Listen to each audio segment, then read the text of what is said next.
किसी भी समाज में, किसी भी धर्म में इस तरह के फितने, फसाद, कत्ल गारतगरी की कोई भी धर्म इसकी इजाज़त नहीं दिया गया कि अगर किसी शख्स ने एक शख्स को कत्ल किया तो फ़कअन्नमा क़तलन्नास जमीआ, तो ऐसा है कि उसने तमाम लोगों का कत्ल कर दिया, पूरी इंसानियत का कत्ल किया। तो किसी का खून बहाना, किसी के साथ लड़ना झगड़ना, तो इसकी इजाज़त तो कोई धर्म देता है। कल्पना कीजिए आपके माता पिता पे क्या गुजरी होगी, जिनके भी बच्चे आज इस कुकर्म के कारण सलाखों के पीछे होंगे। चाहे वो हिंदू के बच्चे हो, चाहे वो मुसलमान के बच्चे हो, उन माँ बापों का दर्द उन्हें ही पता होगा। जब उनसे सवाल करेंगे तो वो बोलेंगे, हमने अपने बच्चों को नहीं बोला था कि तुम जाके मदरसा जला दो, हमने अपने बच्चों को नहीं बोला था कि तुम जाके जुलूस में पत्थर हो जाता है, पर मरता है इंसानियत, मरता है वह लोग जो इसके भुक्तभोगी होते हैं, वह माँ बाप जिनके बच्चे जिंदगी भर सलाखों के पीछे रहते हैं। सिर्फ एक गलती के कारण, सिर्फ एक रात की गलती पूरे उसके जिंदगी को जहन्नुम बना देती है। अभी हम बिहार शरीफ के उसी मदरसे में हैं जिसको कि असामाजिक तत्वों के द्वारा जला दिया गया। उस रात ऐसा क्या हुआ था कि सारा गुस्सा असामाजिक तत्वों का एक पढ़ाई लिखाई करने वाले संस्थान में कर दिया गया। जहाँ पे हम खड़े हैं इस मदरसे का इतिहास है।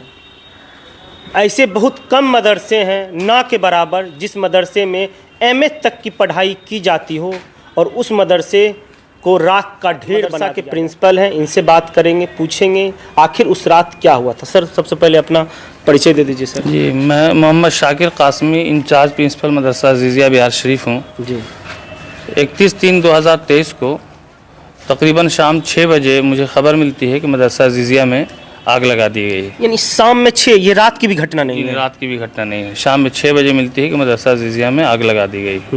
और उसके साथ साथ ये भी मैं बता दूं कि ये रमज़ान का महीना चल रहा है, इसमें बच्चों की छुट्टी चलती है। यहाँ सिर्फ एक नाइट गार्ड और एक बावर्ची थे जो खाना बनाने का, खाना मतलब इफ्तार, जो शाम के वक्त इफ्तारी होती है, सोगरा फेस्टेट की तरफ से तकसीम किया जाता है गरीबों में, तो वो बना करके वो भी आराम कर रहे थे अपने रूम में। शाम 6 बजे मुझे जब ख़बर मिली कि आग लगा दी गई है तो मैं अपने घर से निकलने की कोशिश किया, तो मोहल्ला कांटा पर सिटी पैलेस के पास उसी गली से मुझे आना था। तो मैं ये देखता हूँ कि पत्थरबाजी हो रही है। पोजीशन इस कदर खौफनाक था कि अपनी गली से बाहर की तरफ रोड तक आना मुश्किल था। वहीं पर देखते ही देखते सिटी पैलेस में भी आग लगा दी जाती है।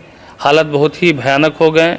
फिर फ़ोन आता है, मुरारपुर मस्जिद यहाँ पर है, उनके इमाम साहब का, कि हम लोग भी फंसे हुए हैं, मस्जिद पर भी पत्थरबाजी हो रही है और जो मस्जिद के सहन में और उसके मैदान में, ग्राउंड में जो ठेला और गाड़ियाँ लगी हुई थी उसमें आग लगाई जा रही है। तो हम लोगों की जान को बचाने की कोशिश कीजिए और किसी तरह से हम लोग को यहाँ से निकालिए, क्योंकि हमारी फैमिली भी है, हमारे बच्चे भी यहाँ फंसे हुए हैं। जब मैं बिल्कुल ही नाकाम हो गया यहाँ आने पर, तो बस प्रशासन से भी कांटेक्ट करने की कोशिश की, अपने सेक्रेटरी साहब को बताया। ये लोग भी मुस्तकिल कांटेक्ट में रहें डीएम साहब से, डीएसपी साहब से, किसी से बात हो और हालात को बताया जाए कि ये हालात गंभीर हैं, लेकिन कांटेक्ट नहीं हुआ। यहाँ का जो नाइट गार्ड था, ये नाइट गार्ड अपनी जान किसी तरह से बचा करके ये भागने में कामयाब होता है। इसको भी मार पीट किया जाता है, लेकिन ये अपनी जान बचा करके भागता है और इसके जो सेक्रेटरी साहब है मदरसा के, उनके पास जा कर के पनाह लेता है। ख़बर तो मिल गई थी, लेकिन हम लोग बिल्कुल मजबूर हो गए, इसको बचाने में बिल्कुल ही नाकाम रहे, क्योंकि पूरे शहर के हालात गोया के एक तरह से ये जो पूरा हालात ऐसे नहीं थे कि आप यहाँ पहुँच सकते थे, क्योंकि रास्ते में उपद्रव पहले से मच रहा था। उस वक्त प्राथमिकता जान को दिया गया, जान है तो जहान है। अच्छा, वो नाइट गार्ड अभी कहाँ पे है? नाइट गार्ड है अभी यहाँ पर, कुछ देर के बाद आपसे मुलाकात हो जाएगी, यहीं पे मौजूद था, वो भी आपको बताया गया कि क्या हुआ था। तो बहरहाल ये कुछ हुआ था, और आपने जैसा कि खुद ही कहा कि उन लोगों को एक लाइब्रेरी से और एक तालीमी इदारे से क्या दुश्मनी थी कि एक तालीमी इदारे को भी उसने नहीं बख्शा और उसको जला करके खाक कर दिया। हज़ारों बच्चों का मुस्तकबिल, फ्यूचर उसने बर्बाद कर दिया। 1910 में ये मदरसा कायम होता है, बहुत ही पुराना मदरसा है, जिसको वाक़फ़ा बीबी सोगरा मरहूमा ने कायम किया था। सोगरा वक्फ स्टेट के मातहत ज़ेर इंतज़ाम चलता है। बिहार स्टेट मदरसा एजुकेशन बोर्ड से मंजूर शुदा ये मदरसा है, ऑथराइज्ड है बिहार स्टेट। जी। तो उससे ये उसको उसका एफिलिएशन लेटर मिला हुआ था। तो ये सारी चीज़ें थी, इसकी बहुत सारी खुसूसियात थी इस मदरसे की, लेकिन उन दंगाइयों ने इसे भी नहीं बख्शा, जिसका नमूना, जिसका सूरत हाल आप अपनी आंखों से मानना। सर, आप जब पहली बार आए उस वक्त का क्या दृश्य था आपके सामने? मुझसे तो रहा नहीं गया, तो मैं तो सुबह 4 बजे ही डीएसपी साहब उनको बुलाने के लिए, जो मरारपुर मस्जिद के इमाम साहब हैं, इनको कांटा पर पहुंचा दिया गया था। तो डीएसपी साहब इनको बुलाने के लिए गए कि जाइए आप जा करके वहाँ नमाज पढ़ाइए सुबह की। तो मुझसे जब रब्ता हुआ तो मैंने कहा कि मैं भी जाऊँगा, लेकिन मेरे वहाँ पहुँचने तक ये इमाम साहब आ चुके थे, लेकिन मेरा दिल नहीं मान रहा था। मैं फिर भी धीरे धीरे डीएसपी साहब से मैंने भी कांटेक्ट किया कि मैं भी सर आना चाहता हूं, क्योंकि मेरे मदरसा अज़ीज़िया को आग लगाया है, देखना चाहता हूं कि कितना नुकसान पहुंचा, क्या हुआ है। लेकिन डीएसपी साहब सही वक्त पर हमको लेने के लिए नहीं आ सके, लेकिन मैं धीरे धीरे डरते डरते अपना कदम आगे बढ़ाता रहा, हिम्मत करके जी। और यहाँ मैं पहुँच गया। तो पहुँचने के बाद पहले मैंने नमाज़ पढ़ी। नमाज़ पढ़ने के बाद जब मैं मदरसा अज़ीज़िया आया, फ्लैश जला करके देखा, तो मतलब मेरे अंदर जान नहीं बची थी, बिल्कुल रोंगटे खड़े हो गए, रोना आ रहा था, और अपने आप पर किसी तरह से कंट्रोल पाया और अपने मोबाइल का फ्लैश जला करके इसकी वीडियो बनाई सबूत के तौर पर। ऐसा नहीं है, करता कोई और है, भरा किसी और को जाता है। बिल्कुल है, ये सब कुछ तो होता है। अब यहाँ पर तो प्रशासन की जिम्मेदारी है कि उन मुजरिमों की शनाख्त करके, चूँकि यहाँ के CCTV कैमरे भी ज़ाय बर्बाद कर दिए गए हैं, उसको भी जला दिया गया, लेकिन रोड पर और सड़क पर जगह जगह पर CCTV कैमरा वगैरह है, तो उनके फुटेज को देख करके प्रशासन अगर चाहे तो दोषी को सज़ा दे सकती है, दोषियों की पहचान हो सकती है। क्या अब तक कुछ धरपकड़ हुआ है, प्रशासन बोली है? प्रशासन ने इस मामले में धरपकड़ किया या नहीं किया ये तो मुझे पता नहीं है, लेकिन ये गिरफ्तारी हो रही है। और इस मामले के बारे में पता नहीं? मामले के बारे में मुझे पता नहीं कि इस मामले में गिरफ्तारी हुई है कि नहीं। अलबत्ता यह कि मैंने FIR इसका 1 ही तारीख को कर दिया था। सर, आप पढ़ाते हैं, गुरु हैं, इस तरह का माहौल से जब देश गुजरता है, राज्य गुजरता है, लोगों को क्या संदेश देना चाहते हैं आप?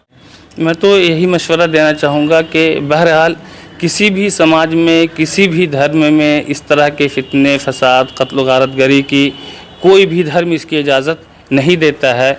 यहाँ तक कि हमारे कुरान में ये कहा गया कि अगर किसी शख्स ने एक शख्स को कत्ल किया तो फ़कअन्नमा क़तलन नास जमिया, तो ऐसा है कि उसने तमाम लोगों का कत्ल कर दिया, पूरी इंसानियत का कत्ल किया। तो किसी का खून बहाना, किसी के साथ लड़ना झगड़ना, तो इसकी इजाज़त तो कोई धर्म देता ही नहीं। और अगर कभी ना इत्तेफाक़ी होती भी है तो आप इतना आपे से कैसे बाहर हो सकते हैं कि आप एक दूसरे के खून के प्यासे बन जाते हैं, एक दूसरे की जान की दुश्मन। आप जानवर नहीं है, सोचने का दिमाग दिया है, और आप एक तालीमी इदारे को नुकसान पहुंचा देते हैं। इसी से हमारे बच्चों का आने वाले मुस्तकबिल हमारे बच्चों का बनता है, संवरता है, मुल्क की तामीर होती है, तरक्की होती है। तो गोया कि आपने सबको खाक में मिलाया है, सबको नुकसान पहुँचाया है, पूरी इंसानियत को नुकसान पहुँचाने का काम किया है। Thank you. उन पलों का, अपने जज्बातों का अभी भी ये थोड़ा सा इनके चेहरे पे वो नज़र आ रहा है, इनके अंदर वो सिसक नज़र आ रहा है। ये जो दर्द है ना, ये दर्द और सैलाब इनके जज्बातों में नज़र आता है, आप भी देख सकते हैं, क्योंकि छुपाया नहीं जाता, कुछ ऐसे जज्बात हैं। दूसरी तरफ इन्होंने साफ तौर पे बोला है, किसी धर्म में, किसी मजहब में यह कभी नहीं सिखाता है कि आप एक दूसरे को मारो, देश का माहौल ख़राब करो। और वैसे लोगों का सभ्य समाज में कोई जगह नहीं है।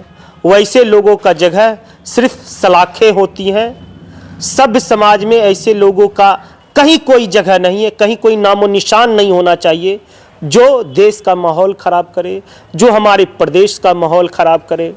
और उन युवाओं का हम ज़्यादातर बोले, हम भी युवा हैं, दूसरे के प्रभोग में मत आइए, दूसरी की बातों को मत सुनिए। अगर आपको कुछ होता है तो आप कल्पना कीजिए आपके माता पिता पे क्या गुजरी होगी, जिनके भी बच्चे आज इस कुकर्म के कारण सलाखों के पीछे होंगे। चाहे वो हिंदू के बच्चे हो, चाहे वो मुसलमान के बच्चे हो, उन माँ बापों का दर्द उन्हें ही पता होगा। जब उनसे सवाल करेंगे तो वो बोलेंगे, हमने अपने बच्चों को नहीं बोला था कि तुम जाके मदरसा जला दो, हमने अपने बच्चों को नहीं बोला था कि तुम जाके जुलूस में पत्थरबाजी करो। कोई माँ बाप नहीं बोलता, पर ऐसे बच्चों में ये तालीम कहाँ से आती है? यह सुझाव ऐसे कौन लोग देते हैं? ऐसे कौन लोग होते हैं जो उन्हें उनकी सरपरस्ती में इस तरह के हथकंडे अपनाते हैं? और सरकार से भी एक निवेदन है, आप छोटी मछलियों को तो पकड़ लेते हैं, कहीं न कहीं बड़ी मछली जो इनके सिफे सालार है, जो इन्हें पनाह देते हैं, उन्हें पकड़ने में सरकार नाकाम होती है। या फिर सरकार का यह षड्यंत्र हो सकता है कि आप माहौल खराब करो, हम राजनीति रोटी सेकेंगे। इतिहास रहा है दंगों का, जब जब दंगा होता है किसी न किसी एक पार्टी को इसका फायदा होता है। आखिर वह कौन लोग हैं जो इस तरह का माहौल खराब करते हैं? बिहार को बदनाम कर दिया गया। इससे पहले वे बिहार में दंगे होते थे। आप भागलपुर का दंगा ले लीजिए, मुंगेर का दंगा ले लीजिए, या फिर प्रदेश के किसी भी हिस्से का आप दंगा का जिक्र कर लीजिए। दंगा तो हो जाता है, पर मरता है इंसानियत, मरता है वह लोग जो इसके भुक्तभोगी होते हैं, वह माँ बाप जिनके बच्चे जिंदगी भर सलाखों के पीछे रहते हैं, सिर्फ एक गलती के कारण, सिर्फ एक रात की गलती पूरे उसके जिंदगी को जहन्नुम बना देती है। सोचने का समय है, डिजिटल दौर है। अगर आप आज नहीं सोचिएगा तो कल आपका भविष्य कभी नहीं ठीक हो सकता है। इसी तरह नेताओं का गुलाम बन के रहेगा और इसी तरह का वीडियो आए दिन आते रहेंगे, कभी इस प्रदेश से तो कभी दूसरे प्रदेश से। कमेंट करके जरूर अपनी राय दें, आखिर हमारे देश में, हमारे बिहार में आखिर ऐसे लोग आते कहाँ से हैं।